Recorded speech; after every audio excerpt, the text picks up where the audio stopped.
वैदिक का ही करेंगे, कुछ क्वेश्चन रहेंगे तो।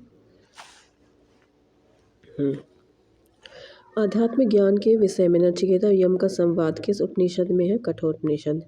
नचिकेता आख्यान का उल्लेख मिलता है कठोपनिषद में। उपनिषद काल के राजा अश्वपति शासक थे केकई के। फिर है क्या है कि निम्नलिखित में से वैदिक साहित्य का सही क्रम क्या है? वैदिक साहित्य सबसे पहले, फिर ब्राह्मण, फिर अन्यक, फिर उपनिषद। वैदिक संहिताएं ब्राह्मण, अन्यक, फिर उपनिषद। आरंभिक वैदिक साहित्य में स्वार्धिक वर्णित नदी है, कौन सा है? तो भाई ये हो जाएगा, मतलब सिंधु स्वार्धिक वर्णित नदी है। ठीक है। और सिंधु को उसके आर्थिक महत्व के कारण हिरण्ययी कहा गया है। वैदिक नदी अश्किनी की पहचान निम्नलिखित नदियों में से किस एक के साथ की जाती है? चेनाब। अश्किनी की पहचान चेनाब के साथ। ऋग्वेद में निम्नलिखित किन नदियों का उल्लेख अफगानिस्तान के साथ आर्यों के संबंध का सूचक है? कुबा, क्रुमु। वैदिक नदी कुबा का स्थान कहाँ निर्धारित होनी चाहिए? अफगानिस्तान में। फिर मैचिंग दिया हुआ है। कुबा है काबुल में, परुशनी है रावी नदी, सदानीरा गंडक, सतुदी या शत्रुदी है सतलज।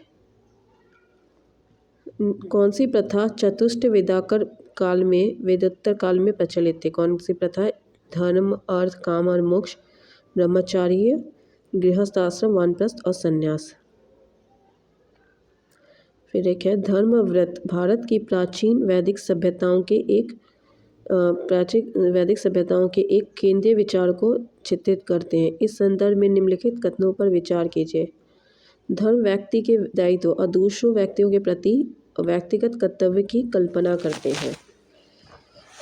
व्रत मूलभूत नैतिक विधान है जो सृष्टि और इसमें अंतर्निहित सारे तत्वों के क्रियाकलापों को संचालित करता है। दोनों सही है। फिर है भारतीय संस्कृति के अंतर्गत व्रत का अर्थ क्या है? प्राकृतिक नियम। ऋग्वेद में हमें धर्म के अतिरिक्त दूसरा शब्द व्रत मिलता है। सभी देवताओं का संबंध व्रत विश्व की नैतिक और भौतिक व्यवस्था से माना गया है। ऋग्वेद में इसका वर्णन है। सृष्टि के आदि में सर्वप्रथम व्रत की उत्पत्ति हुई है।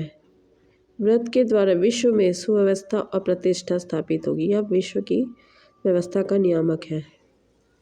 निम्नलिखित वैदिक देवताओं में किसे उनका पुरोहित माना गया है? बृहस्पति को। निम्न में से कौन सी ब्राह्मवादिनी थी जिन्हें कुछ वेद मंत्रों की रचना की थी? लोपामुद्रा।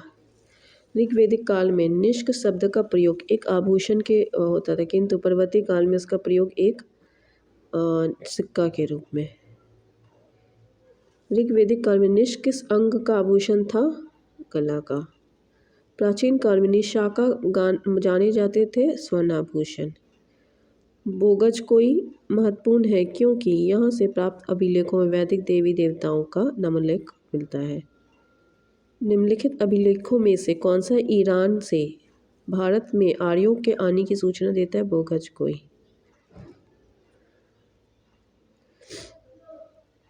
चौदहवीं ईसा पूर्व का एक अभिलेख जिसमें वैदिक देवताओं का वर्णन प्राप्त होता है वह है बोगज कोई में। फिर है किसने आर्यों के आदि देश के बारे में लिखा है? बाल गंगाधर तिलक। जिस ग्रंथ में पुरुषमेध का उल्लेख हुआ है, पुरुषमेध एक प्रमुख यज्ञ है, उल्लेख हुआ है, तो इसका आंसर में स्टार दिया हुआ है, तो इसको एक्सप्लेनेशन पता है। पुरुषमेध एक प्रमुख यज्ञ है। यह शुक्ल यजुर्वेद के तीसरे अध्याय कृष्ण यजुर्वेद, शुल्क यजुर्वेद, शतपथ ब्राह्मण, कृष्ण यजुर्वेद के तैत्तिरीय ब्राह्मण में वर्णित है। अंत प्रश्न में दिए गए विकल्पों में तीनों मौजूद होंगे, कोई भी उत्तर सही नहीं होगा। तीनों है, कृष्ण में भी है, शुल्क में, शतपथ ब्राह्मण में भी है। ठीक है।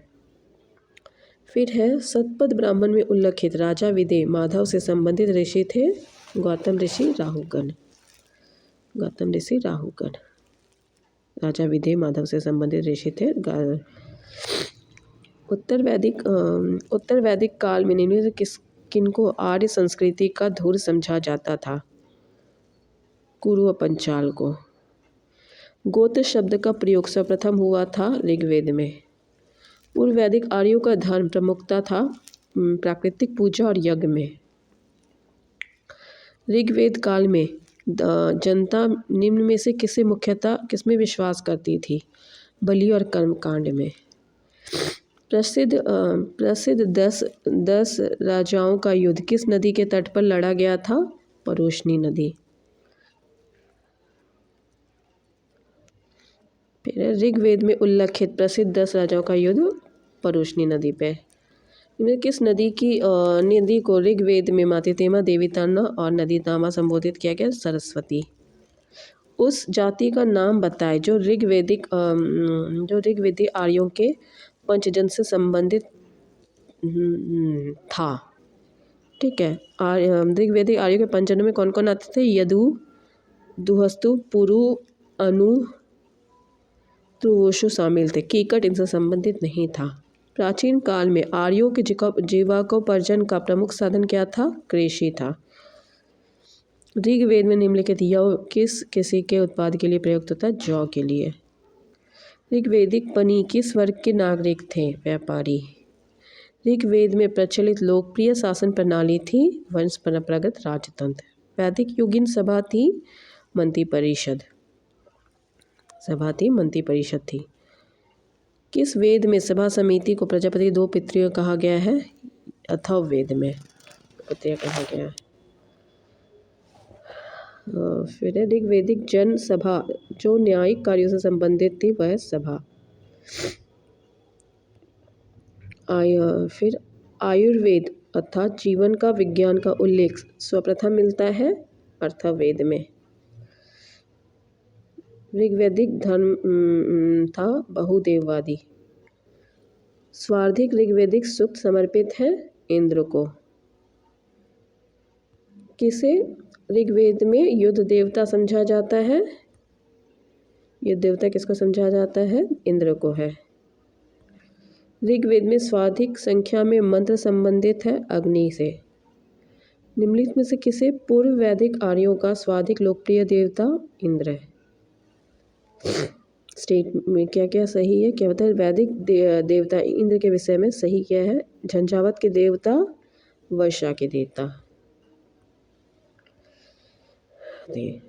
फिर वैदिक देवमंडल में निम्न से कौन सा देवता युद्ध का देवता था? इंद्र। 800 से 600 ईसा पूर्व का काल किस युग से जुड़ा है? ब्राह्मण युग। गायत्री मंत्र किस पुस्तक में मिलता है उल्लेख? ऋग्वेद में। गायत्री मंत्र के नाम से प्रसिद्ध मंत्र सर्वप्रथम किस ग्रंथ में मिलता है? ऋग्वेद में। गायत्री मंत्र की रचना किसने की थी? विश्वामित्र में। सर्ग, प्रतिसर्ग, वंश, मनवंतर और वसानुचित संकेतक है पुराणों के। पुराणों की संख्या 18। श्री भगवद गीता मौलिक रूप से किस भाषा में लिखी गई है? संस्कृत में।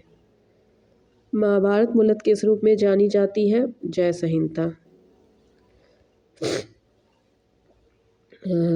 सत सहस्र संहिता उपनाम निम्नलिखित किस ग्रंथ का है? महाभारत का। हिंदू पौराणिक कथा के अनुसार समुद्र मंथन हेतु किस सर्प ने रस्सी के रूप में स्वयं को प्रस्तुत किया है? वासुकी। किस काल में अछूत की अवधारणा स्पष्ट रूप से उदित हुई है?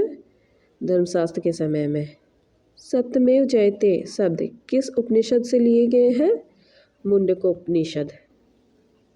सत्यमेव जयते शब्द कहाँ से लिया गया है? मुंडक उपनिषद। भारतीय प्रतीक पर उत्कीर्ण सत्यमेव जयते मुंडकोपनिषद।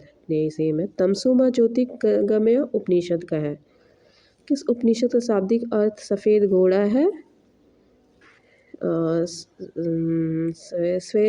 श्वेतसार उपनिषद का श्वेताश्वतर उपनिषद का अर्थ सफ़ेद घोड़े द्वारा ढोया गया है। ठीक है, श्वेताश्वर इसमें से कोई भी नहीं दिया हुआ है। फिर सत्यकाम जाबाल की कथा जो अनब्याही माँ होने के लांछन को चुनौती देती है और लिखित है छांदोग्य उपनिषद में। ऋग्वेद की मूल लिपि थी ब्राह्मी।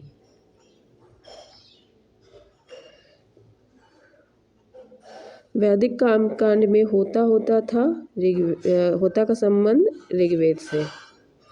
अवेस्ता और ऋग्वेद में समानता थी। अवेस्ता किस क्षेत्र से था? ईरान से। वैदिक काल में किस जानवर को अघन्य माना गया है? गाय को। ऋग्वेद में अघन्य का प्रयोग गाय के लिए। ऋग्वेद में कई परिच्छेदों में प्रयुक्त अघन्य शब्द है गाय के लिए। बार बार सेम क्वेश्चन। फिर है स्टेटमेंट दिया हुआ है, आईएएस का क्वेश्चन है। ऋग्वेदिक कालीन आर्यों और सिंधु घाटी के लोगों की संस्कृति के बीच अंतर के संबंध में कौन सा सही है? ऋग्वेदिक कालीन आर्य कवच और शीर्षास्त्र का उपयोग करते थे, जबकि सिंधु घाटी सभ्यता के लोग इनके उपयोग का कोई साक्ष्य नहीं मिलता है।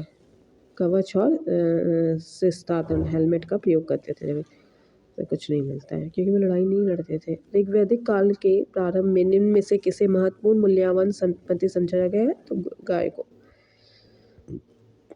अब सम्मिलित करें। सिंधु घाटी का सभ्यता किससे रिलेटेड था? नगरीय संस्कृति से। उत्तर वैदिक समाज कृषक से। ऋग्वैदिक समाज चारागाह से। मध्यकाल जमींदारी से।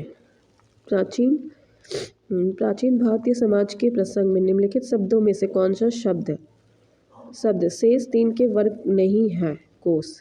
अच्छा, कौन कौन है सेम है? कुल, वंश और गोत्र सेम है। कोश तो वही धन से रिलेटेड होगा। संस्कारों की कुल संख्या कितना है? 16। संस्कार का शाब्दिक अर्थ होता है परिष्कार, शुद्धता अथवा पवित्रता। गौतम धर्मसूत्र में इसकी संख्या 40 बताई गई। मनु ने गर्भाधान से मृत्यु उपरांत 13 संस्कारों का उल्लेख है। बाद की स्मृतियों में इनकी संख्या 16 स्वीकार किया। आज भी यही सर्वचलित है। जीवाकोपर्जन हेतु वेदांग पढ़ाने वाले अध्यापक को कहा जाता था उपाध्याय। Thanks for watching.